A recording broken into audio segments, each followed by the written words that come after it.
whenever you do any elimination diet, you will see a benefit for a certain amount of time.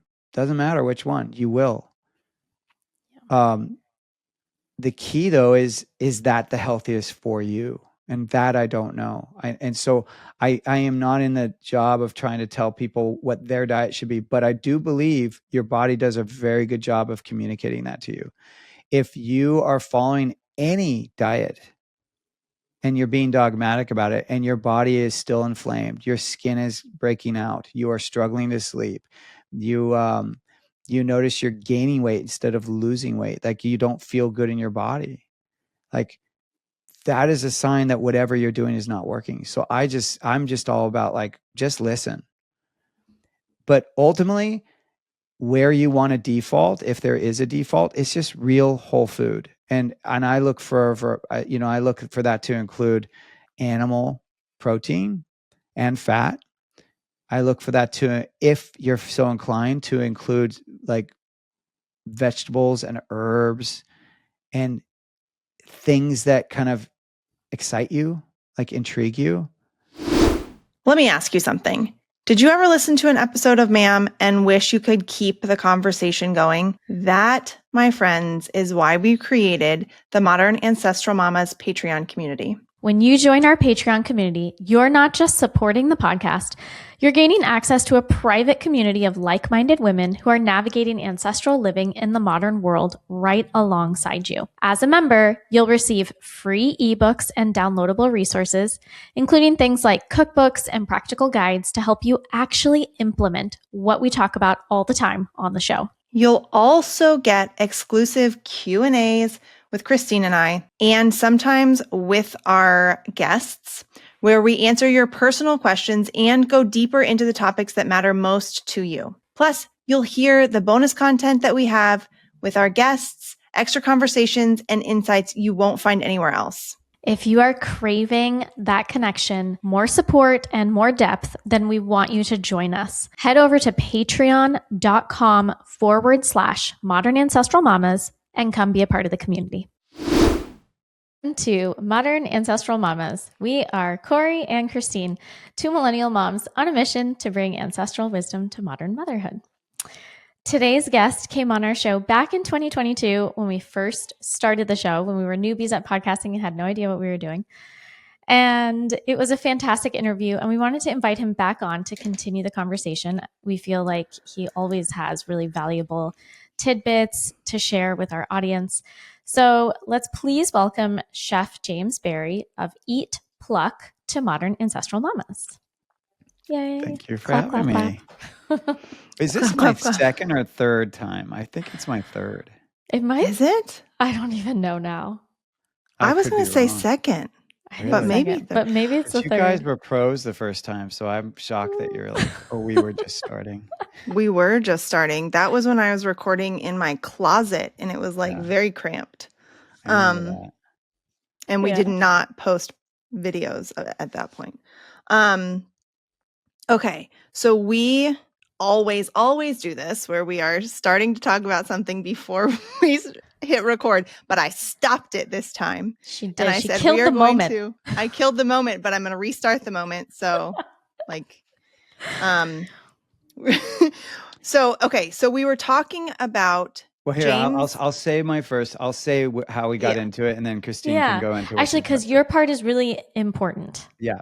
So I've seen you both within the last few months twice. Once at Weston A. Price and once at Hack Your Health. And you got to see me speak at both. And I was sharing that at Weston A. Price, that was a very moving conversation to me, because at the Q&A, the very first person who asked a question was asking a question about, well, she was sharing that she was worried that she had injured her kids by giving them too much organs when they were younger. And I'm at a place in my life where I'm able to hear questions, but really look at people with softer eyes, and also myself, because obviously we look at people how we look at ourselves. And I was able to really hear that I thought she was being hard on herself, and that ultimately underneath her question was that she had not been released from the pressure she has put on herself over the years, like that this is a story she's been telling herself. And so I said to her, I said, well, how are your kids now? And she said, they're great. You know, they have some gut issues, but they're great. And I said, okay, can we just take a moment and let that soak in, that you just said your kids are great? And I was able to reflect back to her accurately, instead of get her out of that story, but reflect back to her with some kindness. And I was sharing with you both, like, it's taken me a long time to get to a place where I can listen to people in that way, and to not to have softer eyes, to not be so hard on myself and other people. That it's taken a lot of years of living and learning to be more empathetic. Because as a child, I don't think and I say child, I mean, like, even in my 20s, I don't think I was that empathetic. I think I was more of like, I don't get it. Like, what is the problem? You know? Mm-hmm. Yeah, like, why isn't everybody just feeding their kids perfect food all the time? Yeah. Right? Like I really, it was hard for me to imagine walking in someone else's shoes. Mm. It's incredible to hear you say that, because I think that sometimes in the health and wellness world, in the space, we're so judgment heavy, very judgment heavy, because we're constantly, if it's not criticizing ourselves for what we're eating, it's looking at what other people are eating or putting in their shopping cart, or I don't know, whatever it is. And that the fact that you're admitting that it's taking you that many years to have this empathy and to see other people with softer eyes, it just resonates so much with me. And so that was the story that I was starting to share before Corey so rudely cut me off. All for the sake of our listeners, okay? I know, right? No, I was rude for the sake of all of the ma'am listeners. Yes. And also, I wasn't rude. No, you were not. I'm just being, facetious. But yesterday at co-op, the group of moms, we were sitting around, we're talking, and there's one mom in the group who is much older than the rest of us, much more experienced. And she actually has 9 children. So she has a lot of experience. And she made a comment about how she actually said her age, which she had never said her age to us before, because she was trying to reassure me that, like, it's okay. You're in a really challenging stage of life right now, and things are going to improve. She was referencing the pregnancy, and, like, I'm only a few months away, kind of thing. And she's like, I'm 52 years old. When I was your age, I was go, go, go all the time, and I was high anxiety. And I think those hormones are what kept me going. But being on the other side of menopause now, she said, I'm in a completely different place, and I can see the world with so much grace, so much compassion, and empathy, just as you said. And the crazy thing is, this is literally a human who I think is one of the kindest, most gracious people I have ever met in my life. She is full standard American diet, like, has zero concerns about what she feeds her kids. And I have had full on conversations with her about, like, well, my child is at your birthday party, she's bringing her own food, kind of thing. And there is no judgment, absolutely none. And I want to be like that one day.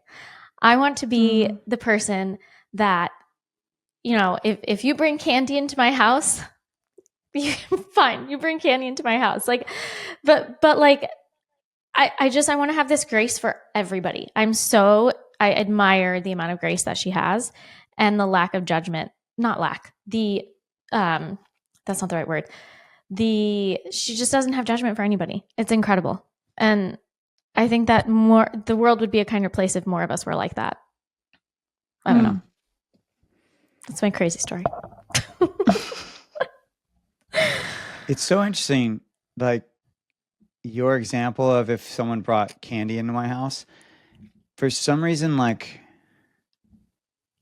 that brought something up for me, because I think there's almost 2 parts to a potential discussion here, which is, one is, like, your empathy and how you don't judge other people for their actions, particularly when their actions don't involve you. But if someone's bringing candy to your house, you could look at that of like, well, but this is my domain. Like, this is my sanctity. And we have rules here that work for our family and work for us.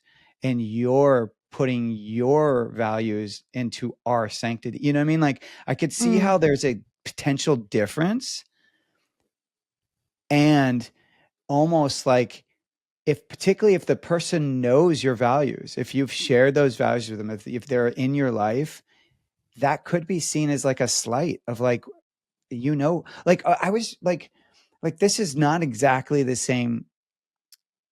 This is not at all the same scenario, but I was just at a bat mitzvah recently, and the people who ran the bat mitzvah are extremely sensitive to gluten. Like, I think one of the daughters is celiac.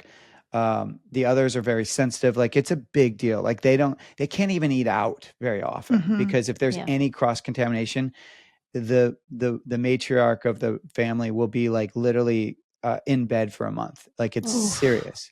Yeah. Well, so we're at this bat mitzvah, and you're assuming like, well, then everything's going to be gluten-free at this place. Like, it's got to be, like, because that's how important it is for them, and they're paying all this money for this party.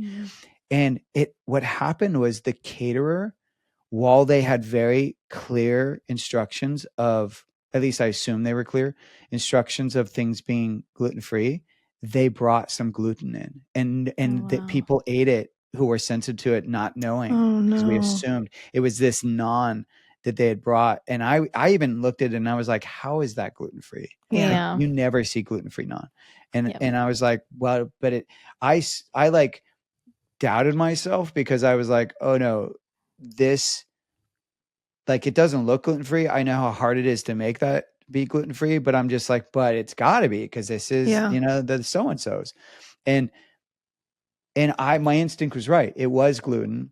The caterer messed up, but the way that the people who planned this party and who hired the caterer reacted was, in my judgment, extremely like, okay. Like, they were furious, because they saw it as like, you disrespected the contract, because we said everything was gluten-free, but also, these are like, we hired you for this expectation. Like, this is personal to us. This is not just we want it to be gluten-free because it's a trend. It's like, this is our life. Like, you could put us in the hospital or in the bed or whatever for like a month. And so for them, if you were to bring gluten into their house, they would be insulted and like, and feel violated. You know what I'm saying? What you're saying. Yeah. I mean, it would be the same thing as going to somebody's house whose kid has a peanut allergy and being like, I made peanut butter cookies. Like, Totally. that would be a big deal. Now, I do think that there is probably a difference there between, having food values and having actual allergies. And I think that there is some gray area that What we is could. the gray area thing? Because this is an interesting one to me, because I think, yeah, what is the gray area too? Because What in a is the sense, gray you're area? saying, because in a sense, think about what the logic is, and think about what happened during COVID. So in a sense, you're saying, well, like, did you get vaccinated? I want to see your vaccine card. When you say, is it an allergy? Versus like, just versus someone just saying like, no, this is what matters to me. Do you know what I'm saying? It's almost Yeah, like saying, I like, think you need to there's validate what matters to you. I think that there is a difference in intention. And I think that that's where the conversation needs to happen. So say we've had this conversation, Christine and I, a whole bunch, where you James don't have this with your wife, but my husband and I have this dynamic where we don't necessarily agree 100% on food stuff, right? I have that with my wife too. Like, there's certain things we agree with, there's but you're overarching. both Wait a second. Yeah, I mean, hold we on. might need to go back and revisit that because Let me your clarify. wife, yeah. Yeah. No, I So mean, your like, wife is a super crunchy woman, correct? She like runs like health stuff. Isn't no, she I a mean, practitioner it in depends on space? how you classify crunchy, but no, my point is though, is that like in most dynamics, I mean, in my 20 years as a chef, I have seen this dynamic left and right, which is if there, and I'll focus on the family. If there's something going on with the kids health wise, the mother's usually the one that's the detective with it and like Yeah. figures it out.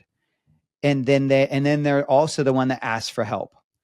They through from a practitioner or something like that, right? Yeah. And then they get either a diagnosis or an assessment, and then they get a protocol.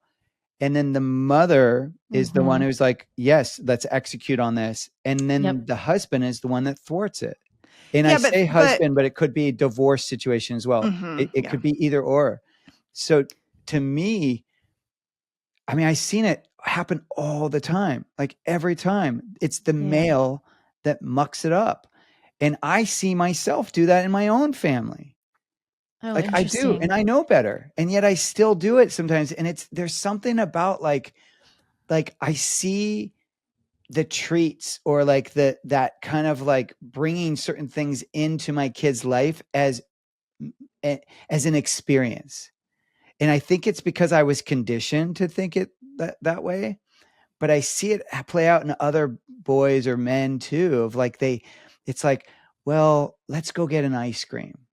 You know, that would be a fun treat. And like, so it's like a connection point for some reason. But do you think it's a bad thing? I don't like think if so. that's how I they don't know how think to it's connect? inherently bad. Like to No. your point, Just I in think the general. intention is pure. I think the intention is Yeah. totally pure. But I think though that it's a pattern that is not helping.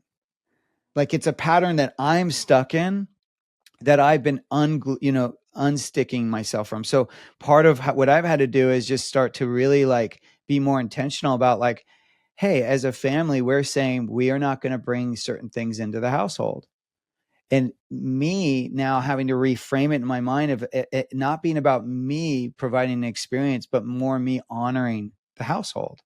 Mm. And I Yeah, have I to can see change that. my intention. Like I literally have to change how I connect with my kids differently. So like now instead of me going, hey, let's go do X, Y, Z as that being our connection point, now the connection point is like giving them just 100% of my attention. Okay, but as a man, the way that you express love in general, Mary Ruddick style, right, is to do, Yes. right? To be doing. And in a way that like Or to giving a treat is a way of providing something that your children are not getting otherwise. Totally. But it is still a habit. Like it's the doing is open for definition. Like I'm only doing that because I was taught that. That's how my father did it. Like, you know what I mean? But it doesn't mean it's the right or only way is all I'm saying. Sure. Like Yeah. that's all I'm saying is I'm not saying even how your dad did it was bad or he had bad intentions. He didn't at all. His intentions were pure and genuine. But I'm just saying that some of us, we were taught like, you know, ancestral eating is, if you think about it, ancestral eating or lifestyle versus modern lifestyle and sad, you know, standard American diet. In between those two is a huge like gap of just socialization, learning, trickery, and you know all this stuff. And so we have to consciously unravel from it because otherwise all we're going to do is keep passing down the same thing. Like and to me it plays out with that whole topic of like, is it genetics or is it just behavioral? Like, a lot of times my mom would say, well, I'm like this because it's in my genetics. And I'd be like, Yeah. well, is it? Because you're just doing what you were taught and you're eating the same foods that your family ate. So probably the effects those foods had on them is having the same effects on you. Right. Or the is it your only way to compromised gut microbiome? exactly, right? And Yeah. it's like, so the only way to kind of break that cycle is for us to mindfully be like, just kind of ask. And obviously it's an individual journey, but just to ask ourselves like, hey, is this the best way for me to connect with my kids? Or, in the case of this specific topic. Can I just say that I think that this is one of the biggest problems that in today's society and those in the health and wellness space, this is what we face. We face this constantly, because this makes me think back to our interview with Deborah McNamara, Yeah. who wrote the book Nourished. And in her view, the food doesn't matter. Yeah. Doesn't matter what you feed your kids. Really, it's all about the connection. It's all about the relational aspect. And she does make a good point in her book about how the two have been completely divorced, and how, right now we're getting food from grocery store chains and scientists in laboratories who are creating packaged foods for us so that we can be addicted to it. But we still have this instinctual biological drive to connect with our fellow humans. And food is somehow still a part of that, whether it's a bag of Frito-Lays or a steak. And so we're stuck. We're totally stuck in this revolving cycle where we know we shouldn't be eating these foods. We know that sweet treats aren't good for us. We know that we have an obscene extra amount of sweet treats on the daily basis, on what is it, 170 pounds of sugar per year per for the average American? I don't remember what the stat is, 170 but yeah. pounds per year, you guys. And yet we're still doing it because we feel like James said we want to share that sweet treat with our grandchild, or like we want to go out for ice cream with our kids. We want that experience. We want to do that with them. So what's the solution? Like, how do we navigate this?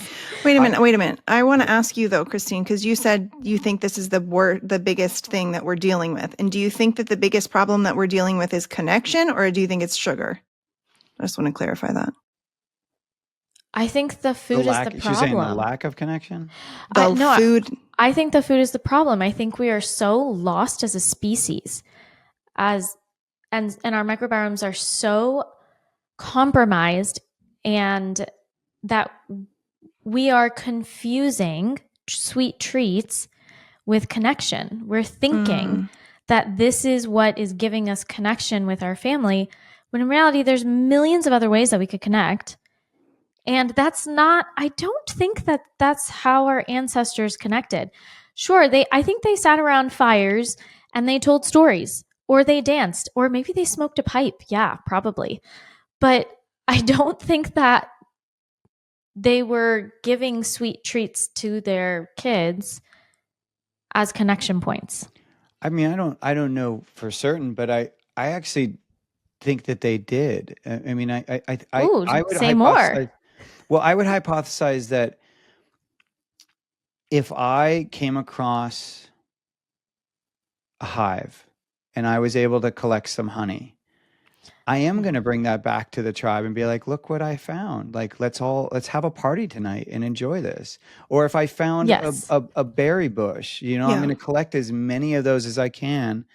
And then I'm going to bring them back, and then we're going to celebrate that night, because it wasn't an everyday thing. It was a Right. novelty, and Yeah. it was something special.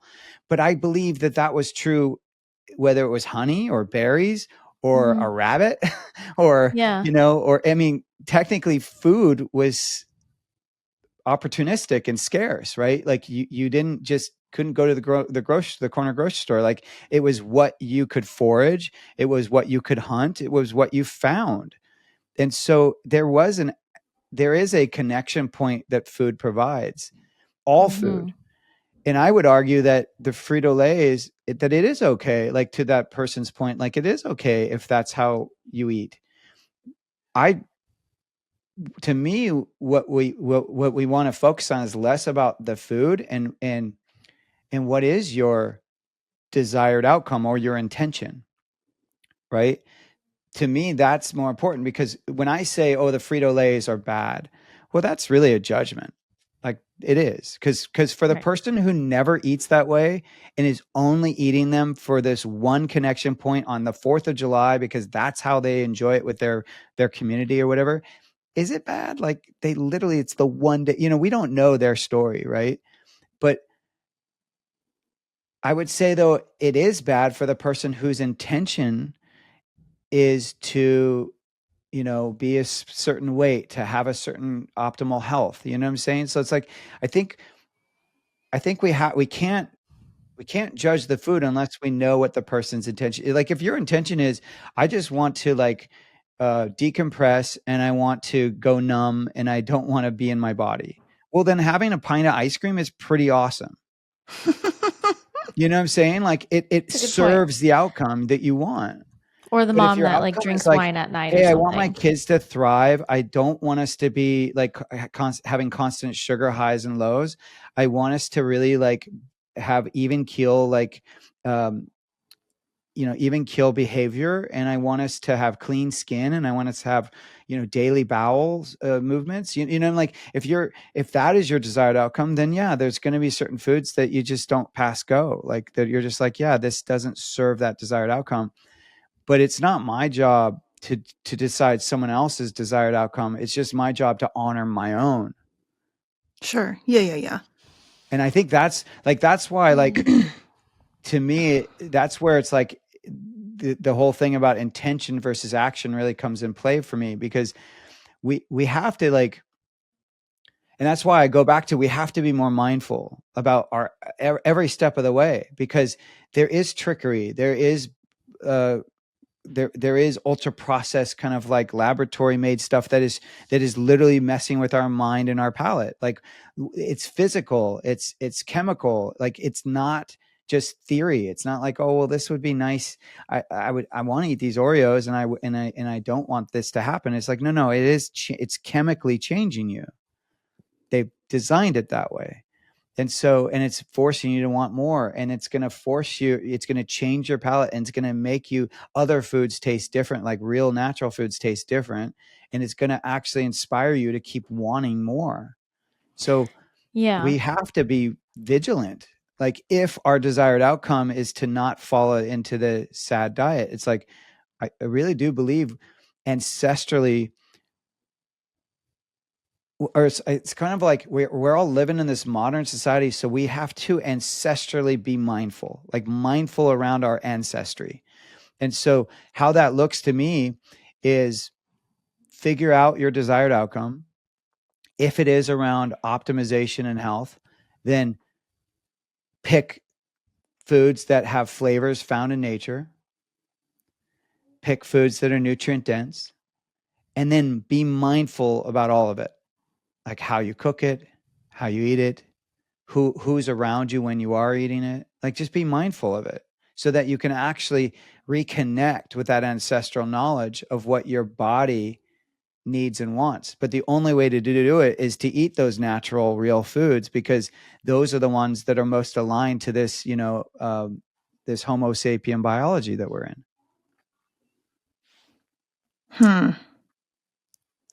I think that was what we wanted him to talk about. It was that triangle thing, the pyramid. Yeah. You know what's funny? I actually found it.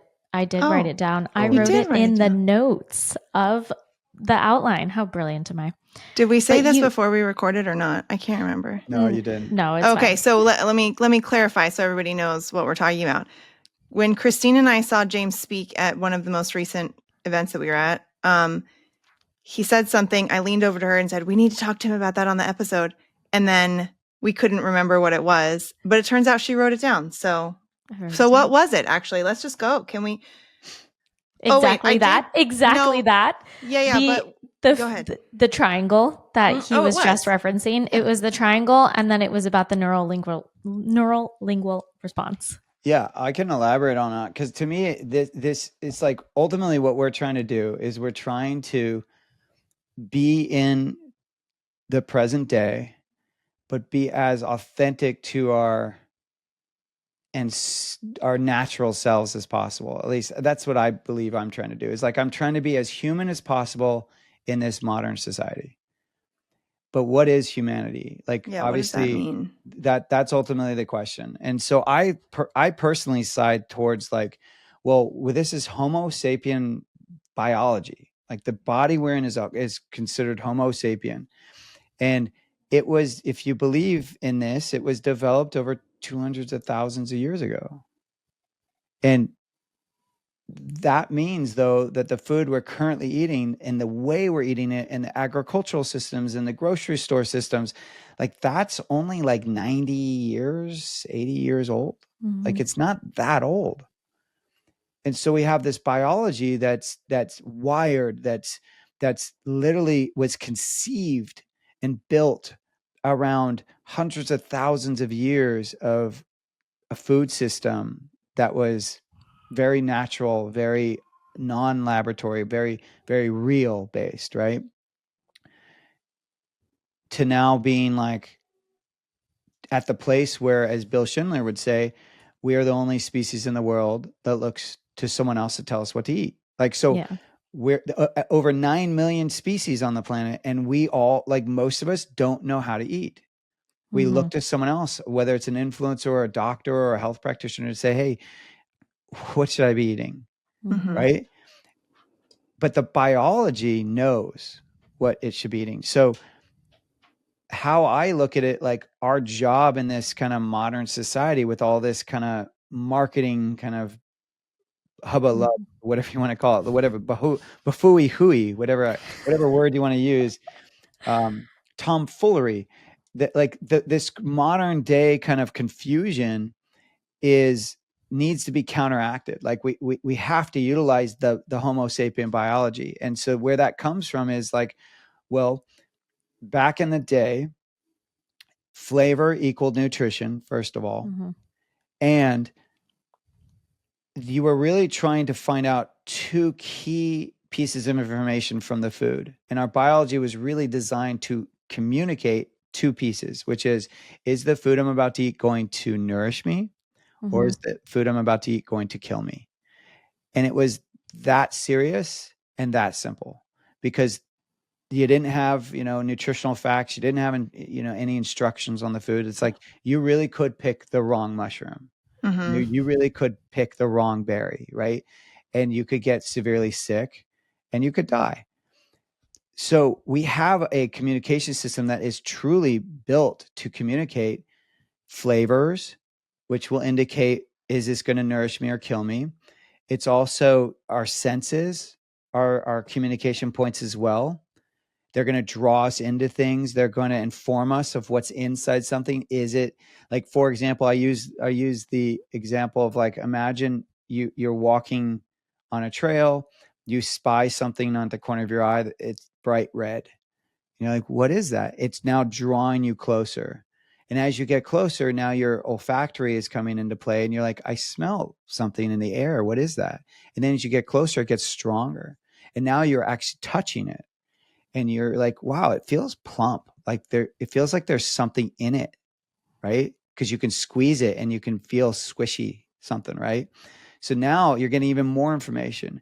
Now you bring it towards your nose and mouth, and the smell is like really intensified. And you're like inspired. Your body's literally communicating. You bite, take a bite, take a bite, and you're just like, I'm gonna do it. You take that bite, and now these juices are all like flowing down your face. There's flavor getting into your mouth, and everything in your cells is saying, oh, this is to nourish. This is good. This has flavor. This is going to nourish me. And so you then you start chewing and you're breaking it down, and then you finish it, right? And your body, the whole time as you eat it, your body's communicating like yes and stop, Mm. right?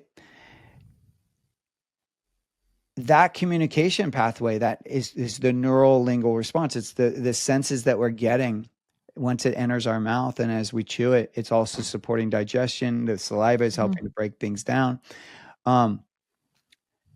That communication is completely getting messed up in our modern life.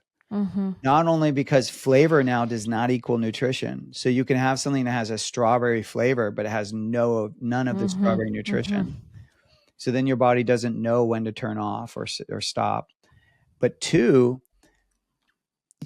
our senses were kind of a defense mechanism.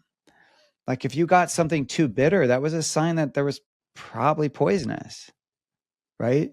And now we're getting our palates are all messed up because the flavors we're getting are so intense, like that they're blowing out our palate. Like most people that are picky eaters are skewed towards salty and sweet. And it's because things are so overly sweet and things are so overly salted, right? So our palates are all messed up. The food is all messed up.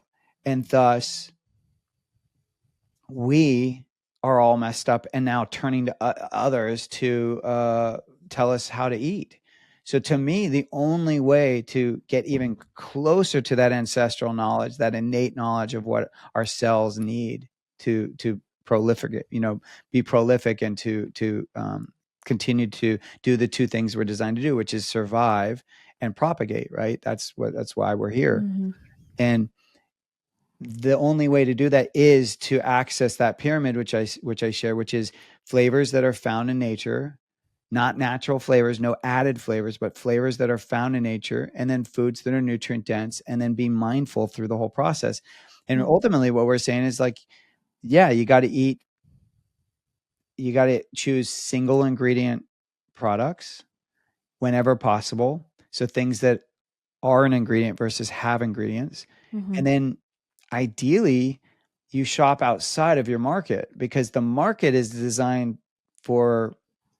not designed for seasons. It's not designed for your health. It's designed for what sells. And so there's certain vegetables they're always going to carry, right? There's certain foods that are shelf stable, and so they can hold them longer.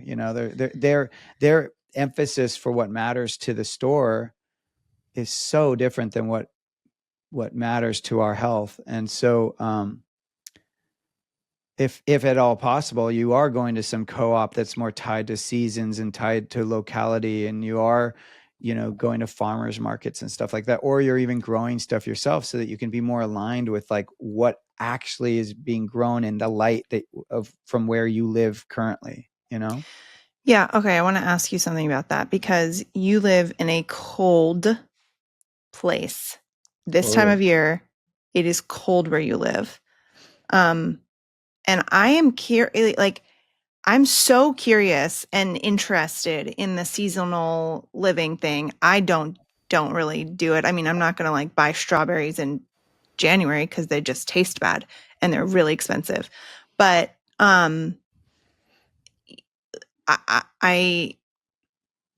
don't know. I'm curious about how we implement that, and like, what would that look like for you where you live? What does that look like to eat seasonally? Because Christine and I live somewhere like I could grow vegetables this time of year where I live outside. It wouldn't be that big of a deal.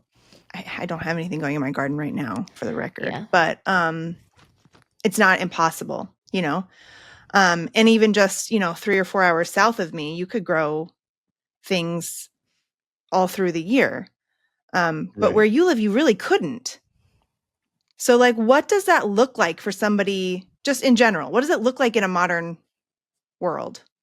I think it's a really great question. And I was actually having this discussion with someone recently, because we were talking about ancestral concepts, right? Just like we are here, but even we were talking even about, well, technically, so ancestral could mean like 6 months ago.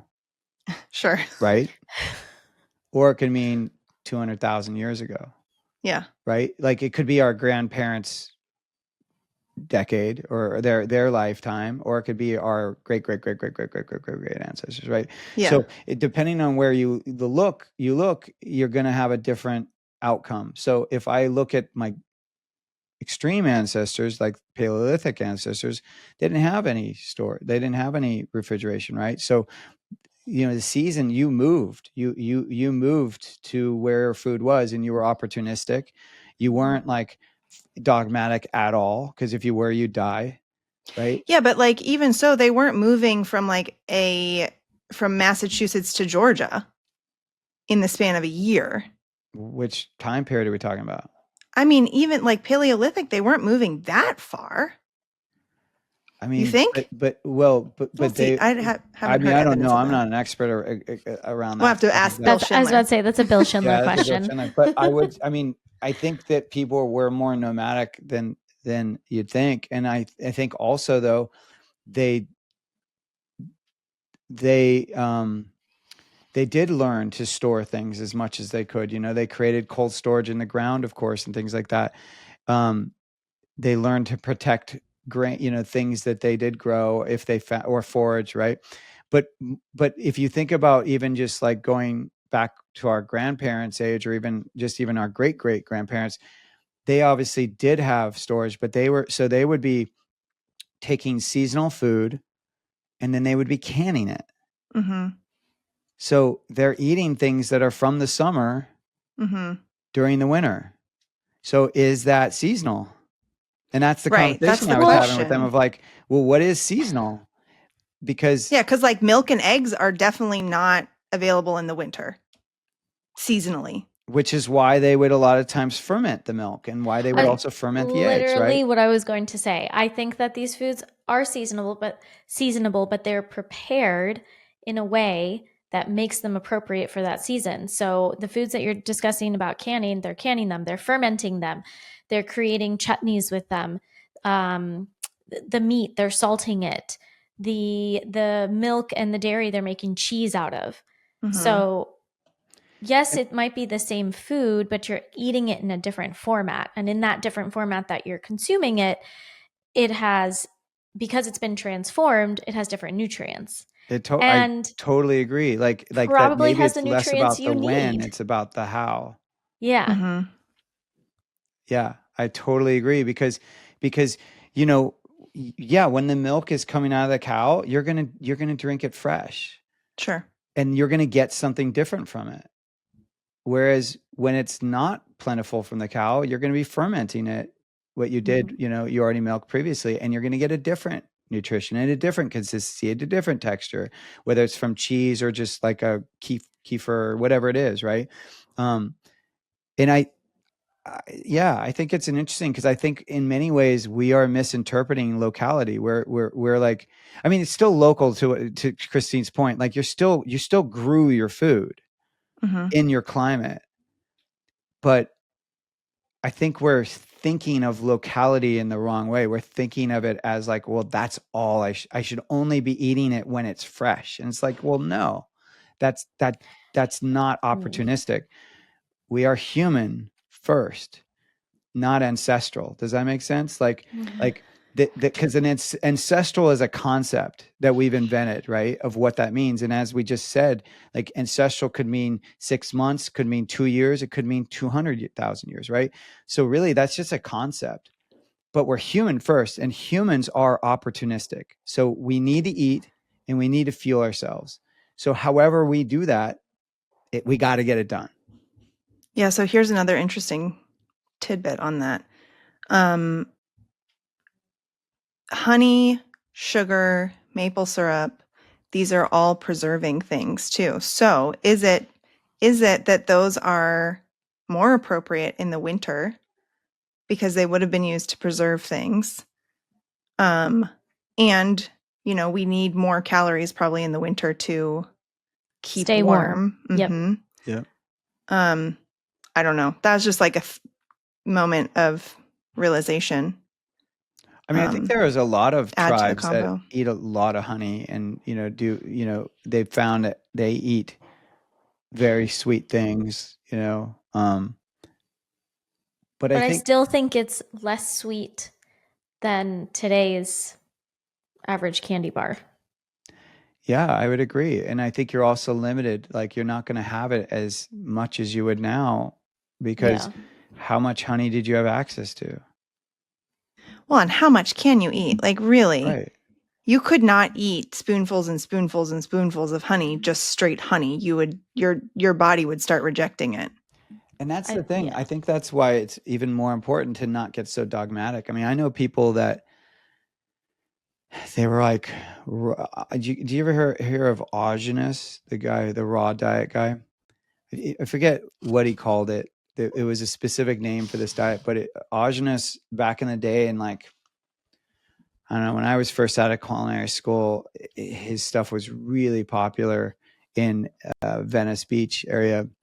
But they were very much into raw milk. So but everything was raw, like everything.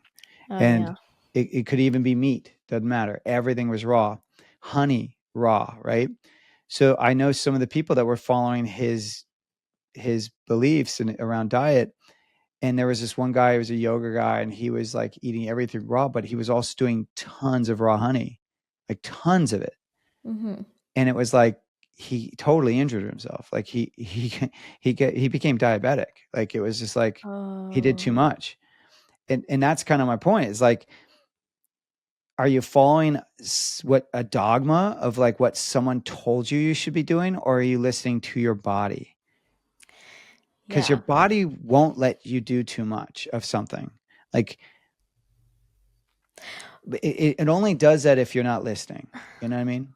And that's why, to me, the mindfulness at the bottom of the pyramid is so important. And I would argue that most people think they're being mindful and they're not. I think most of us are checked out when we're eating, and we're checked out because we have a different agenda than just being present and eating. Like we're thinking about all the next things that we have to do, or we're actually in the process of doing something else while we eat. You know what I mean? Like we're not as present. Um, like I'll even use this as an example. Like there's constant. You've heard of muscle testing, Mm-hmm. Hmm. right? So muscle testing is very real. Like it's it's just like, in a sense, like I was about to say, placebo effect. explain it to the listeners that don't know what it is. Yeah, I mean, muscle testing is basically like the body is reacting to things before you may even be aware of it. So like you I mean, I don't even know if I can give you a perfect example, but like if you're trying to lift something that's too heavy for your body to do, your mind might be saying, you got to lift this, lift it, come on, go, go, go. But your body will, what happens to your grip when it's too heavy? It loosens. That is a form of muscle testing where you can't hold on to something as tightly as your mind wants you to, because your body is already communicating to you that this is either not right or that it is right. You know, it's either um, a stronger hold or it's a lighter hold where you can barely like even hold up your arm, kind of thing. That's constantly happening around food. Like you go in the grocery store and you're about to grab something and you can't seem to grab it. Like that's muscle testing. You go towards you grabbing it, and your stomach starts gurgling, or you Mm. burp or you fart or something, right? That is also a form of communication. Like that there's these things happening all the time with our body. We're just not listening. Like, but I can tell you definitely within my own process that it is happening all the time. And the only reason like I am feeling better in my body and I'm making different choices around food and I've lost some weight is because I'm listening better. It's not because I've really changed how I eat that much. It's more that I'm listening and I'm stopping and or responding to what I'm being told by my body. Hmm. Okay, so for Oh, the people who, do you want to say something? No, go ahead. Okay, for people who really want to dig into that, are there resources, or can you just like explain a little bit more what you've been doing personally? Because I know well, there's going to be people who are like, "Oh, give me all the secrets." yeah, I mean, I think what I'm doing is I'm just being more mindful, but how that shows up is I'm slowing down. So Mm, I'm making sure that when I'm sitting at the table, well, first of all, I'm making sure I am sitting at a table. I'm not in a car driving. I'm not like yeah. Yep. standing up in my kitchen just eating from the plate. Like I'm actually Yeah. at the table. My butt is in a chair, and I'm like around my family, or I'm trying to not do other things. I even sometimes fall in the habit of still watching if I'm alone, like of watching something. And Mhm. and even that's one I'm trying to fight. Like that's the new level of where I'm at, which is I'm sitting at the table, I'm eating slowly, but I'm still trying to distract myself. And Yeah. so in that moment, even instead of watching something on a phone or something, or even listening to something, it would be amazing just to stare outside the window or to sit on your porch in that chair as you eat. Something where nature is your inspiration instead of like a distraction. And then what I'm doing is I'm taking a bite and then I put my fork down and I finish that bite before I take another bite. And then I'm extending that mindfulness even to when I'm cooking it. Like I I can't even tell you, like sometimes like I eat a lot of animal based foods, but like the other day I had I could eat some steak and I was looking at that steak and everything in my body was just saying no. Like everything. I just was like, I just don't want it. Hmm. And I in the past would have been like not even listening and just been like, okay, this is all I have. This is my lunch. Got to do it. Go, come on, eat it. You got to eat, get back to work.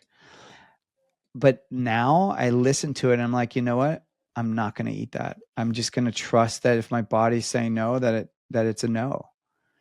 And I'm even practicing that with my kids too. Like my kids, like so we started doing two things that have greatly helped our family.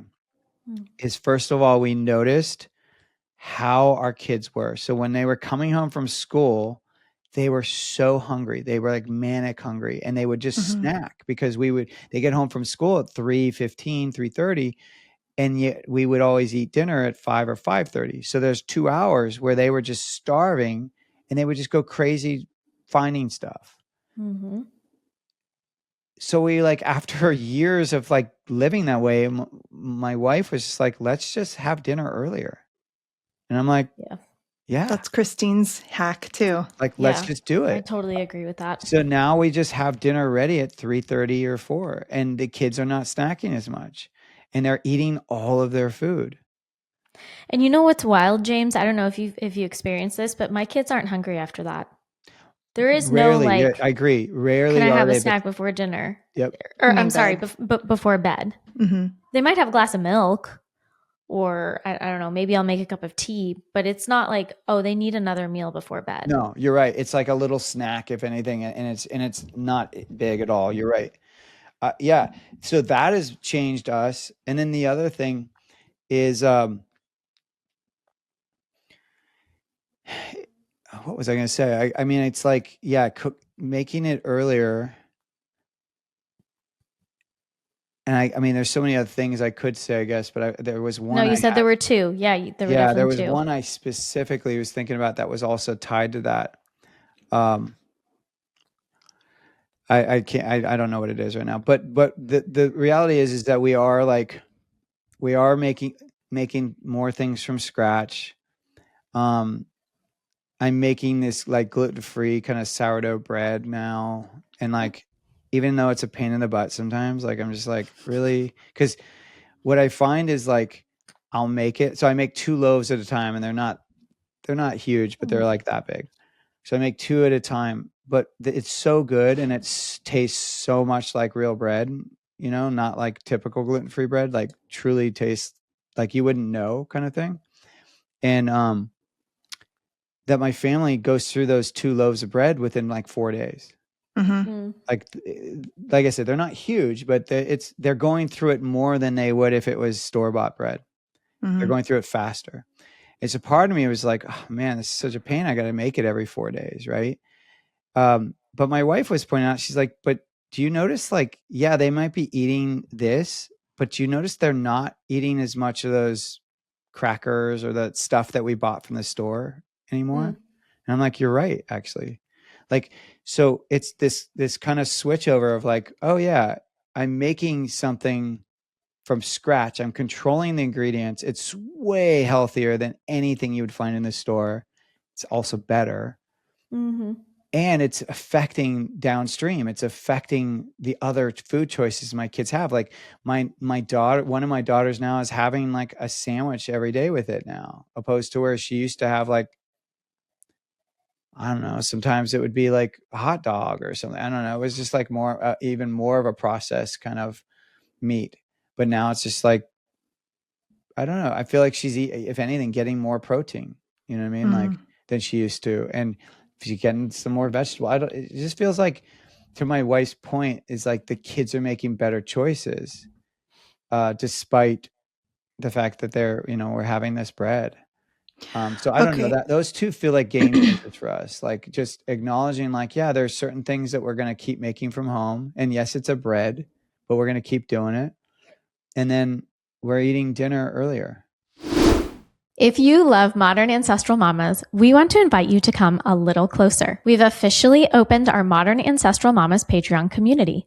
And this isn't just about bonus content, it's about connection. This is a space for mamas who are questioning modern norms, reclaiming ancestral wisdom, and wanting to have real, honest conversations without judgment. Inside this community, you'll connect with like-minded women, dive deeper into the topics we cover on the podcast, and get access to exclusive bonus episode content, discussions, and behind-the-scenes conversations with Christine and I. Patreon is where the podcast becomes a circle, kind of like a little circle of trust, a place to ask questions, share wins, process challenges, and remember that moms, you are not doing this alone. If Modern Ancestral Mamas has ever made you feel seen or supported or inspired, and we've heard from so many of you in the comment section of our podcast that it has, then please join us on Patreon and become part of the community we've been building all along. You can find the link in the show notes, and we'd love to welcome you in. You can also just go straight to patreon.com/modern ancestral mamas. So I want to ask you about the mindfulness with your kids situation, because if you are sitting down to dinner and you've made, one meal for your family, I assume, and your kid sits down and is like, yeah, I don't want to eat this. I'm not going to eat the green stuff. Or anything. Like, I don't want to eat this protein. I'm just or making it up. Yeah. I don't, whatever it is. Like, how would you guys handle that in the mindset of situation. Mindfulness? Yeah. I just remembered the second thing I was going to say. Okay. But it's go back and do that then. Tied to this. So, the second thing I was going to say is that my kids for a while, so my wife and I are very much like leftovers kind of people. Like we love making more dinner than we need because then it makes lunches the next day so easy, right? But our kids like rarely liked leftovers. And so we used to kind of be fighting them like, no, this is what this is. And this kind of answers your question. Like, no, this is what it is. This is the food right now. You got to eat it. Like, this is what we have. This is what we're serving. And they hated it, even though they liked it when it was fresh. Yeah. And so we kind of like realized this is a point. Like, why are we trying to manipulate them? They're telling us what works or doesn't work for them. And it's not unreasonable. It's not like they're saying like, don't serve us this. They're just saying like, I don't want leftovers. And who knows, maybe that's a form of muscle testing for them. Like maybe it's like, they get it that there's higher histamines in leftovers. Like maybe there's something about the leftover. There's some cultures that don't believe in leftovers as well. Yeah. They see the energy of leftovers as deadening, or whatever, of taking away from your own energy. Like there's so many different philosophies around these kind of things. And we were just like, maybe there's a truth to what their bodies are telling them. So now we make less of our meals, and there's things are now being made more from scratch. And that also, though, to answer your question around like how we deal with the mindfulness at the dinner table, is like when we sit down to eat, this is not it's not the first time they're seeing this food. So we meal plan as a family, and we go through, this is what we're going to be eating this week. And everyone gets kind of their buy-in to it. Like, what do you want? What do you not want? How about this? What's our protein for tonight? Are we going to have a grain with it? If we do, what is it? So everyone's had a buy-in. And my oldest daughter, for whatever reason, she just does not like dark meat chicken. I don't know. Like, I'm why? with her. We all love it, but she I don't doesn't like like it. it. So I can either like be like, well, screw you. That's what we're having. Or we can like give her a different protein that day. But we always go into the meal knowing what we're going to do. And it really does save us. It saves us a lot of headache. It's a fighting. And it allows us to we're creating an environment that allows us to be more mindful and connected with each other, because there is no fight around food anymore. It's like we're eating earlier, so everyone is like not hangry. We're not doing leftovers. Everything's made from scratch, and you got to help choose that meal at the beginning of the week.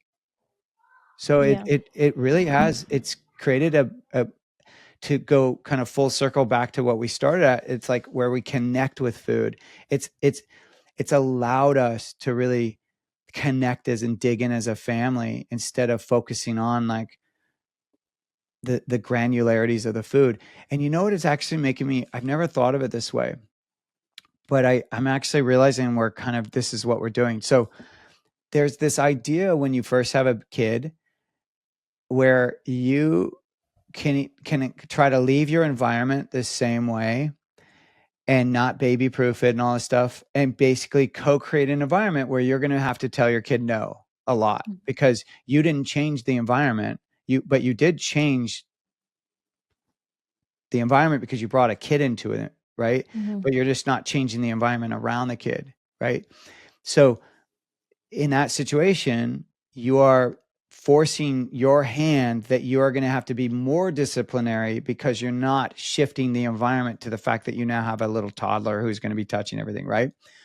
Or alternatively, you can shift the environment so now anything that would be conducive towards you saying no is basically is either removed or protected, so you don't have to constantly be in wonderment of like, did my kid touch this socket? Are they going to electrocute themselves? Or you've almost in a sense like proofed the room, not towards you limiting their exploration, but more you're limiting your need to constantly be on them, right?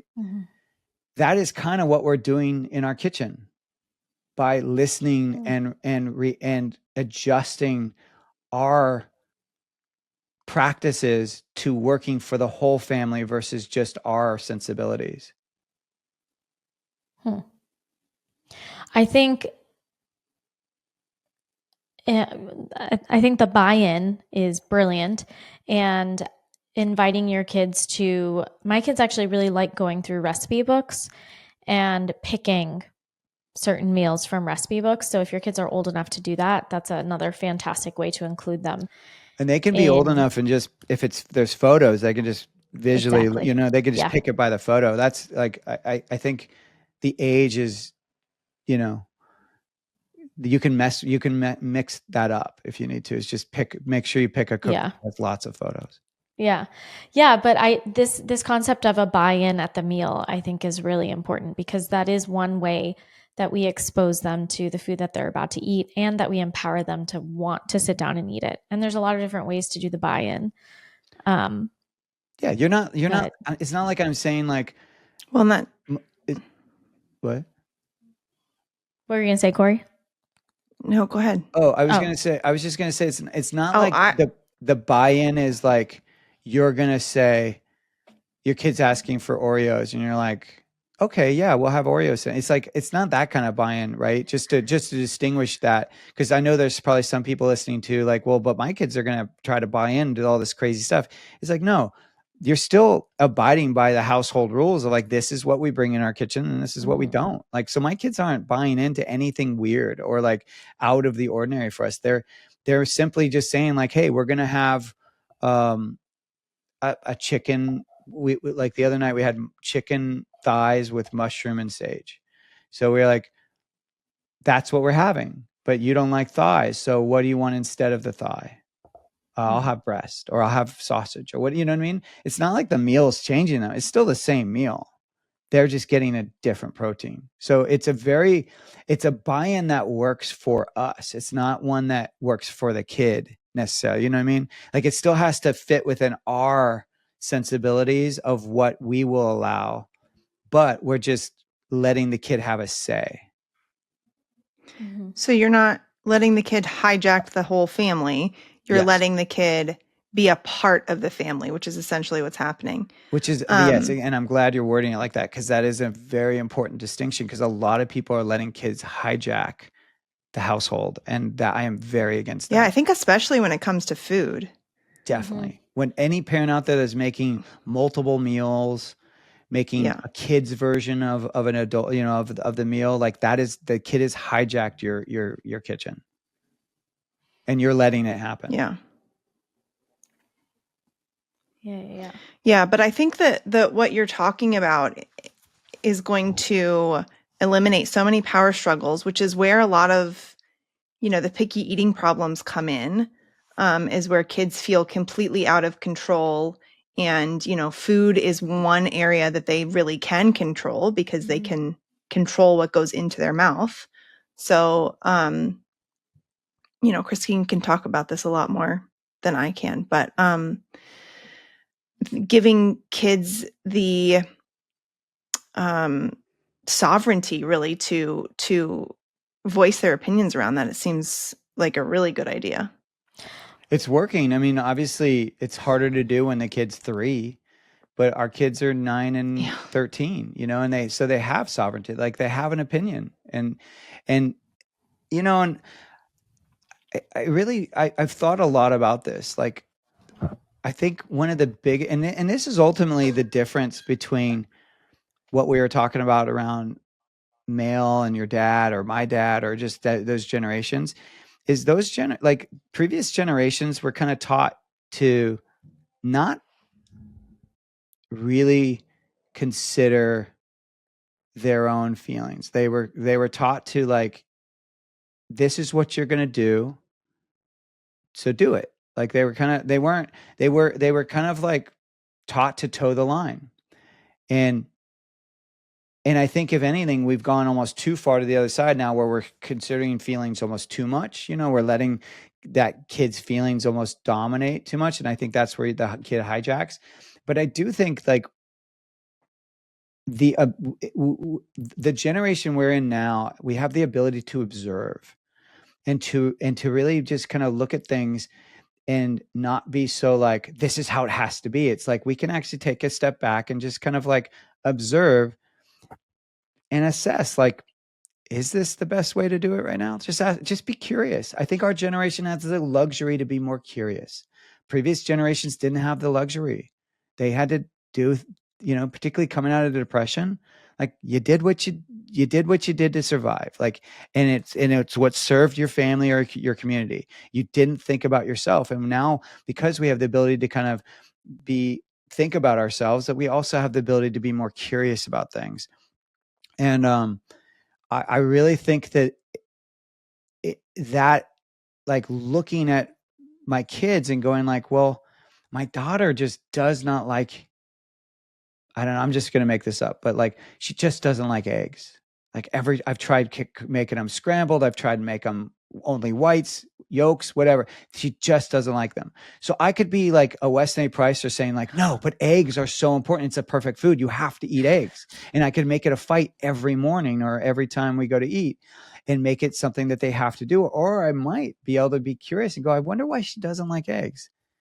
I wonder, I wonder if this is a form of muscle testing, because kids are pretty in tune with what their bodies needs or want when they're younger. They're not as heady as us, as adults. And I wonder, maybe she has a sensitivity to this stuff, but she doesn't know how to say that. And all she says is, I don't want that. You know what I'm saying? Like, but I can approach it with curiosity and wonder, instead of like definitive of like, no, you have to do it this way or else. And then in that scenario, I've gotten pretty darn simple about food these days. Like, to me, it's like, I just want it to be real and whole foods. Yeah. Homemade, ideally. Yep. Like, I don't really care if it's chicken, steak, or fish. I don't really care which one. I just want it to be one of the three. You know what I'm saying? It's like, so my kids can't go that, they can't diverge that far from our standards in our kitchen. But I am letting them diverge a little bit. You know what I mean? I'm more so than I did when they were younger, because I'm considering their opinions more now. I'm I seeing. completely agree with you, James, on that. I really do think that there is as the kids get older and they really start developing their own individual personalities and their autonomy, more so than when they're toddlers, they do have very clear preferences. And I mean, in my own home, I think I have somebody who doesn't eat eggs. I have somebody who doesn't eat spicy food. And I have somebody who despises, let me think, potatoes. Doesn't like potatoes. You Yeah, my know? youngest doesn't like potatoes either. Doesn't Yeah, matter how well, they're made. Doesn't like them. exactly. Doesn't matter how they're made, won't eat a potato. And I think that this goes back to the relational aspect that we were discussing earlier. Um, I think it would be really rude of me to just be like, well, I'm going to make eggs anyway. I mean, serve eggs to that person anyway, or serve potatoes to that person anyway. I don't. I know that and I respect that. And it's not that big of a deal to whip up a different side that is not a potato, or to put the salsa on the side so that whoever wants to make their meal spicy can. I think that's the key, though, is like it's like, what is not a big deal to you, and like just being true to that, like that. I think that's like we said about the hijacking. It's like it's okay for, what we're saying is like it's okay for the kids to have preferences, as long as those preferences fit within what we believe we're okay with. The adult Mhm. is okay with. You get what I mean? Yeah. Like I think that's really, really key. Um, and I think it's even more important to have very clear staples. Like for us, we have a rule in our family. Like if you don't want to eat the vegetable that's being served, you can have kraut. Like, but you got to have one or the other. Oh, I like that. And the kraut's a really great staple because it doesn't go bad. You can always have it in your refrigerator, and it's just like it's still a great option. Like Yeah. you're not compromising because it's a great option. So they didn't Yeah. eat the broccoli. They didn't want the broccoli. Great, but they ate kraut. And it's Totally. such an easy, so it's an easy one for me to accommodate because it's always in the refrigerator. Always. Same with an egg. Like if we serve dinner and sometimes my youngest would be like, I just don't want this tonight, and be like, well, this is what we served. And then she would be like, well, can I make an egg? And be like, well, if Mhm. you make it, sure. Yep. Same. You know what I mean? Like as long as Yeah. it's within what we already have, and it's a minor. She doesn't do that as often since now that we eat earlier. But back, like I would say earlier in the year, she was doing that a lot. She was just wanting an egg, and I was like, well, look, if you make it, that's fine, because the food that is on the table is going to get eaten no matter what. Like Yeah. I'm not worried about it. It's not going to get wasted. But if like she's wanting an egg, it's not a bad want. Like I'm okay with Mhm. that. So it's So whatever there's, we will allow. But it's still Yeah. within my sensibility or the yeah. parent's sensibility. I think that I won't stop making that emphasis, because I think so many parents are forgetting that piece, that I'm not letting the kid run the show. I'm just letting them have a voice in the Mm. household. Mm. I am still running the show, and that voice has to fit into the bigger scheme of what me and my wife have created. We run the show, not them. Yeah, Hmm. that's a good point. There's a concept that really sums this up really well, and it's called considerate, not catering. Mm. Mhm. And so it just is like this exactly what you guys were just talking about. Considerate, not catering. Yeah, Hmm. I like that. Yeah, I like that. I've never heard that before. I wanted to ask you, since you have been a chef in the health world for how long, James? A long time. 22 years, I think. Okay. So in that time frame, you have seen, I am sure, like shifts from all over the spectrum: vegan, paleo, carnivore, keto, whatever that one you were talking about earlier was. Um, And I think that there are some people that are now sort of focusing more on just being ingredient households or like just focusing on real food. But I also still think that there is a huge push for carnivore. There's a huge push for keto. Those kind of seem to be the bigger, maybe it's just what my algorithm's showing me. I don't know. But those seem to be the big hitters right now. What do you think about all of those? Like how do you weed through it and finding truth? Do you really just go with the like mindfulness, or I'm just curious what your take is on all of that. Yeah, it is. I mean, I first want to acknowledge that it really is getting harder and harder to distinguish like what is health, because, I spent the last 20 years, or I mean, most of us have spent the last, not even 20 years, like depending on how old you are, like 40 years or more, or since you were 3, being told like, eat your vegetables, right? And then now all of a sudden everyone's like, no, vegetables are bad.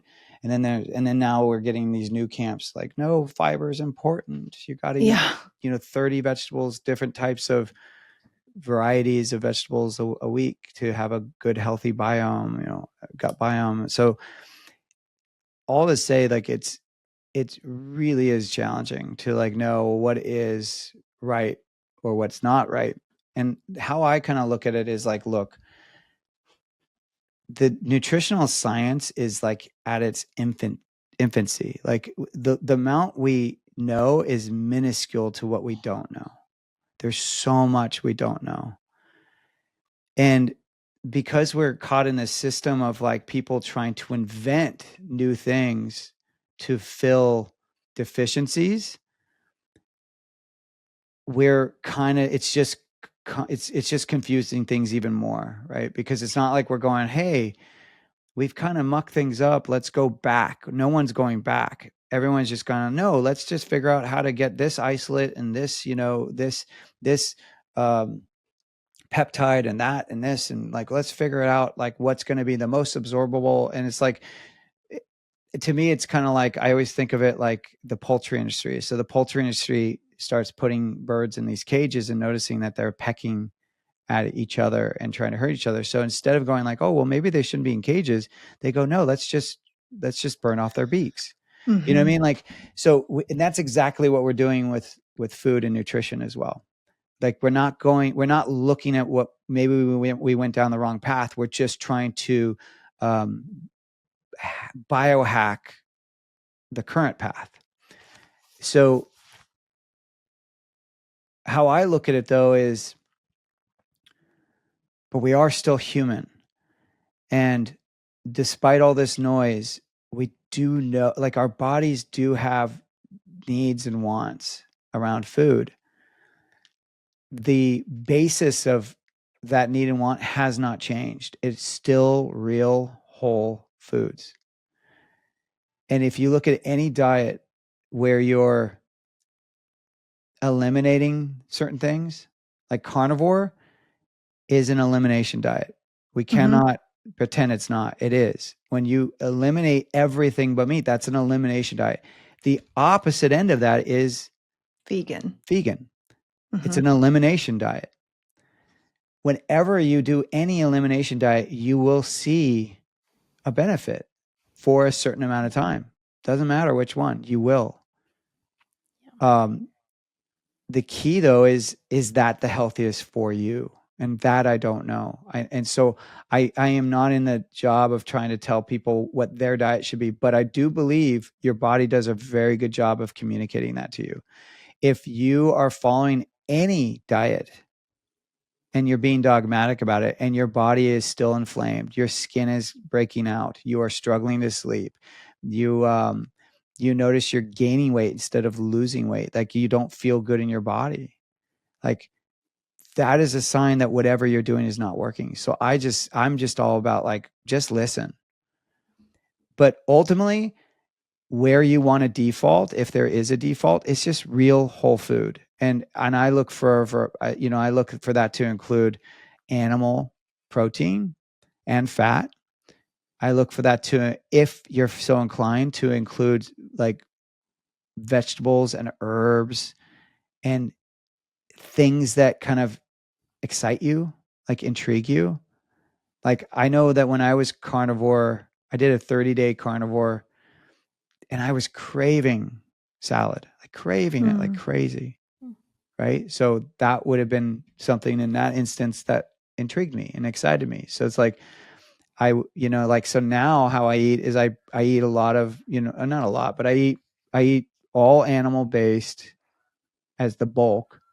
And then I gravitate towards cultured products right now. So I eat a lot of like kraut fermented pickles. So properly cultured pickles, not vinegared. Um, I eat salads sometimes. Like right now with the winter, I'm not as drawn to them. I still don't gravitate towards grains and stuff like that. Sometimes I'll have a piece of the toast I make, bread I make, but I don't really gravitate towards. I'll cook rice for the family, but I don't gravitate towards it. I don't really get excited about pastas. So there's certain things I'm not as interested in. But I admittedly do feel like I need to eat more vegetables and stuff. Like I think I got a little too far on the meat train. Um,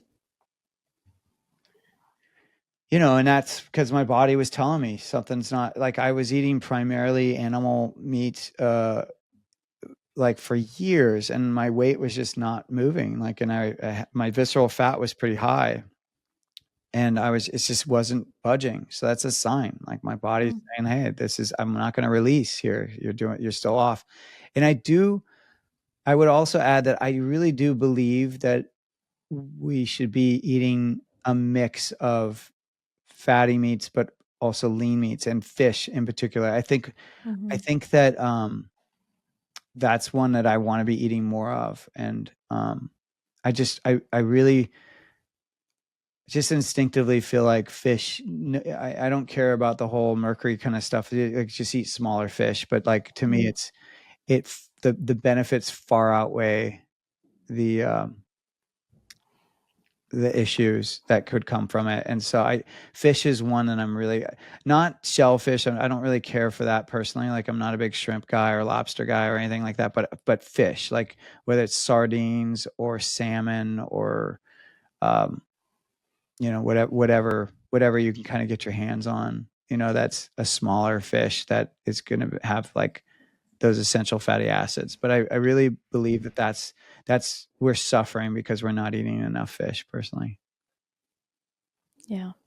But that, I don't know. Hopefully that answers your question. Is I really do try to listen. Like oh, and another thing that I've been listening to my body about is I try not to eat like, so when I was studying school, like culinary school, I I remember learning that like there's a certain philosophy of like you don't eat fruit past a certain time. And there's a couple of Like ideas. in the day, you mean, right? Certain time of day, yeah. Yeah. Yeah, like I can't remember exactly if it's 11 or if it's 2. I think it's 2 p.m. Like and I don't fully remember why it was energetically that, but digestively, fruit does digest faster than meat, protein, and vegetables and starchy vegetables, or sorry, fibrous vegetables. It just does. It digests a lot faster. It's about a 30-minute, process time, whereas everything else is like an hour and a half. So that is something I'm kind of gone back to, is like I really try to not eat fruit late at night. I try to eat it just in the morning without anything else. And then I've also been practicing this, and I find it helps a lot, which is I do not eat past a certain time. Like, so for me, it's 7. Like I don't eat past 7. And I also go to bed at like 8:45 or 9. That's the other health modality that's really serving me well, is I go to bed at the same basic time every night, but I wake up always at the same time. Like, and it forces my body, that regularity forces my body to get tired at that time of night every night. And then also to wake up even without an alarm. Like my body's already stirring before the alarm goes off. So I find like working with my humanity, like our bodies like regularity. They like knowing what's coming, but then also listening more than I'm, being curious and just listening more than just making dogmatic blanket statements around my health, or my diet. I find that the more I think about pretty much everything in life, the more I am comfortable being in a gray space on almost everything, almost. And I think that there's so much more peace when you're kind of more okay with the gray. And yeah, the dogma, just if any time that I find myself sticking to a dogma that has nothing to do with my actual religion, I get very judgmental. I get, just rigid and not nice, like not nice to be around on, or those topics. Like, yeah. And so I think I have really come to the point where I'm just like, you know what? It's okay to have a lot more gray. Maybe it's just because my hair is gray at this point. The be curious or stay curious is kind of our mantra on my podcast, the Everyday Ancestral. It's like, but I always end it with like, stay curious. Like I always say that because I really think curiosity is or can be the driver of humanity. Like it really can make life better if you just be in curiosity instead of assumption. And anyone's, read the book, The Four Agreements, knows about, if you haven't, I highly recommend checking out that book. I haven't. Give us it's a great summary. book, Corey. You really will like it. It's called The Four Agreements. And one of them is, don't make assumptions. And I think that most of the time that's what we're doing. We're assuming that we need this. We're assuming that that person's different than us, or we're assuming so much. And it's like, yeah, that gray area or that being in curiosity is, to me, it helps to tether me to what we started out talking from the get-go, which is just, it helps me tether me to more empathy and a lighter eyes, like, or a lighter way I look at people, just keeping it much kind of lighter and not taking things so personally. Because when you're curious, you don't assume like their actions mean X. The curious person says, hey, what made you do that? What's going on? Why are you reacting? Like, why are you driving like this? Are you okay? Instead of like, stop driving like this. You're a maniac. It's like, maybe there's something going on. It's like a lot of times and that goes for even dogmatic dieters. Like, well, I mean, I think I could talk about this because Maria Emmerich, who's very known in the keto and even the carnivore space, like I had her on my podcast and she was talking about like how, even though she was teaching people how to eat keto and how to live these lives and lose weight and all this stuff, that she was trying to help people. But what happened with her is that she got even if she's very pro-fat, she almost got very anti-fat in her own world. It's almost like when you obsess over something. Like the best the example I can give for my own life is when I would work in a kitchen all day, the last thing I wanted to do was eat food, right? Mm-hmm. Yeah. And so she was talking about fat all the time, helping people to not eat fat, that she even herself didn't want to eat any fat. Yeah. And she was wasting away. And if anything, Mm-hmm. she was kind of anorexic looking, to a degree. And she's actively trying to make herself help herself and eat more and eat better. And everyone's looking at her going like, oh my gosh, you're such a hypocrite. Here you were teaching people how to eat and helping all these people, but you yourself weren't helping yourself. And I was just like, I mean, that first of happens all, all like, the time, though. yeah, exactly. And I was like, exactly. It happens all the time. The person that's the practitioner that's trying to help people is usually not helping themselves because they're so focused on everyone else. And Yeah. like, we can either be looking at them as hypocrites and being harsh, or we can acknowledge like, hey, it's tough. It's tough when Mhm. you want to be in the role of helping people.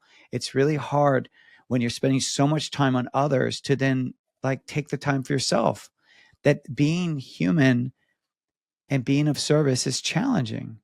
And so, and it doesn't mean that she's wrong or a bad person or doesn't know what she's talking about.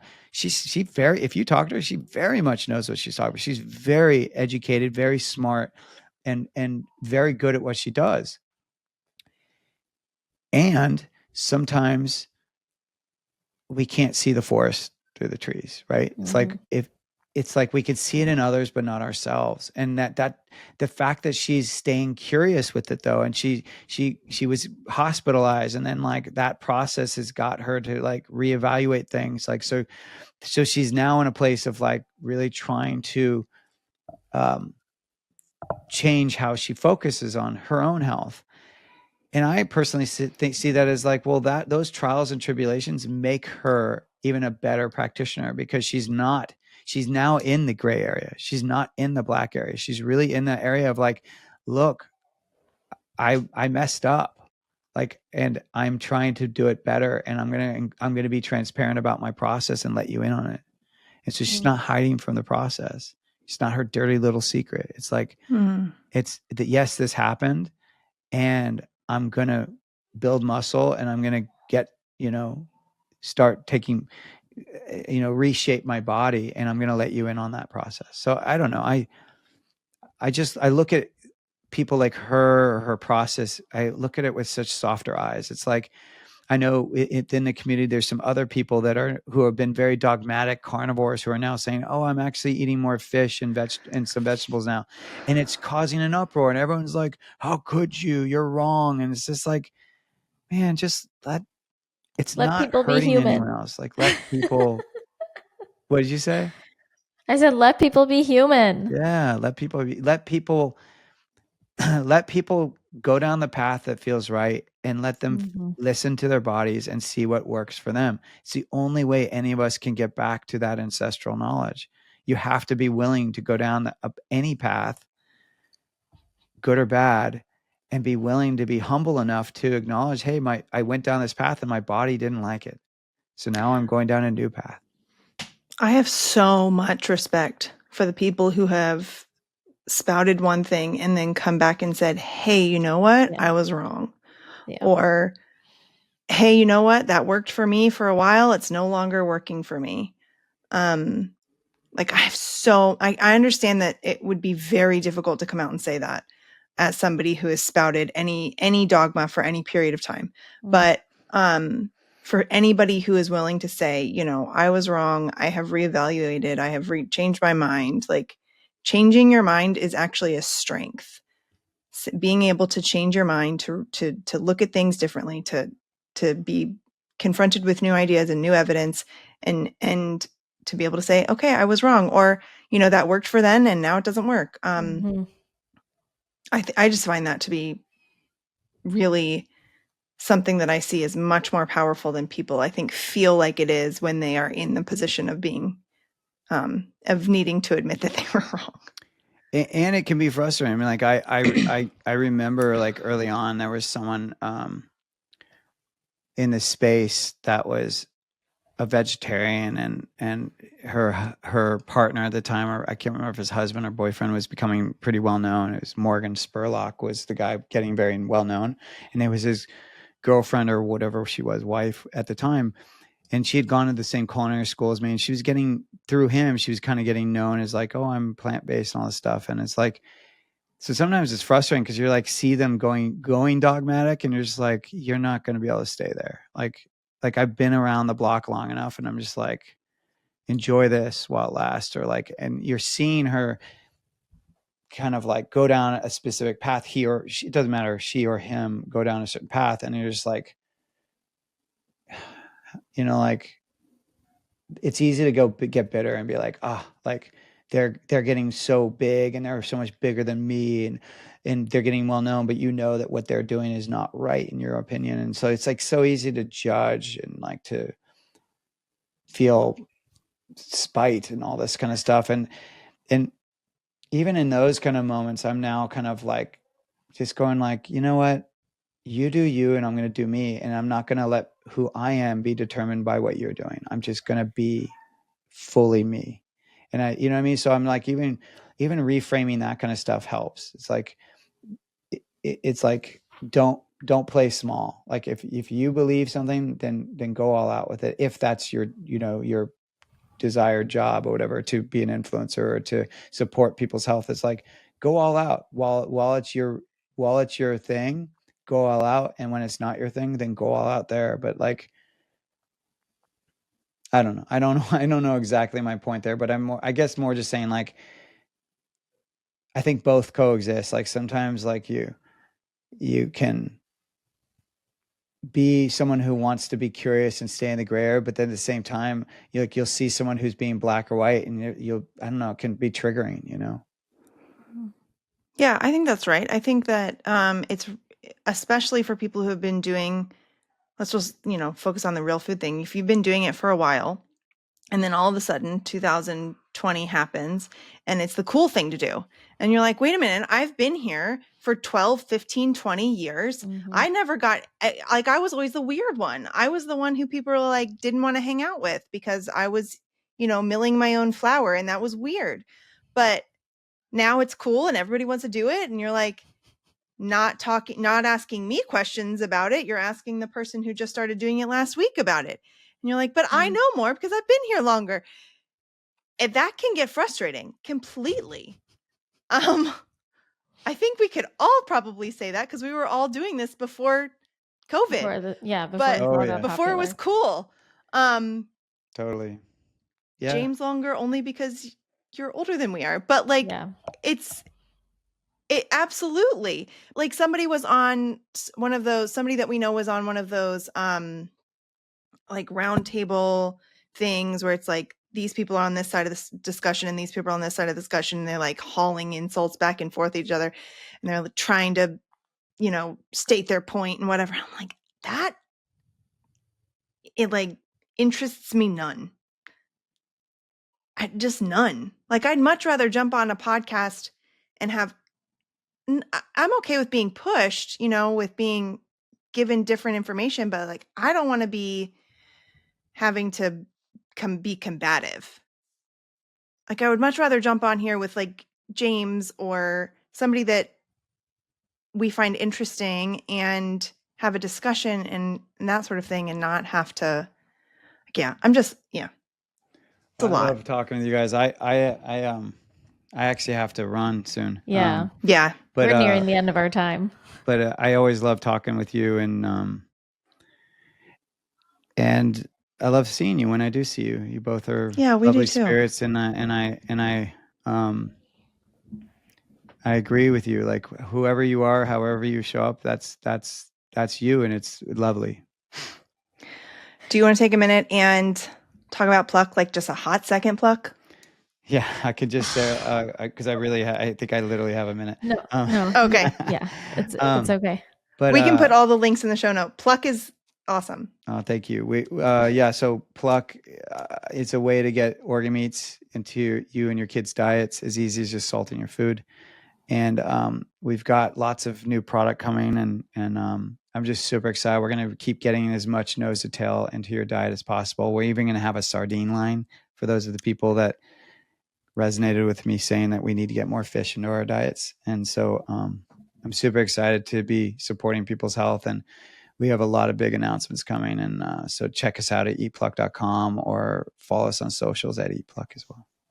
Awesome. Yeah. Thank you, please, James. We'll link in the show notes his previous episode. In his previous episode, he talks a lot about organ meats and Pluck and the importance of them. So, all right, guys, James had to jump off, but we wanted to give you all a quick reminder. Any of those links that we have for links and codes that we have for our advertisers, and to like, subscribe, and follow the show on whatever platforms that you're listening to.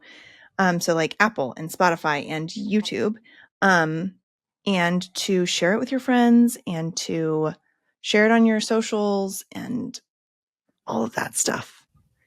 What else, Christine?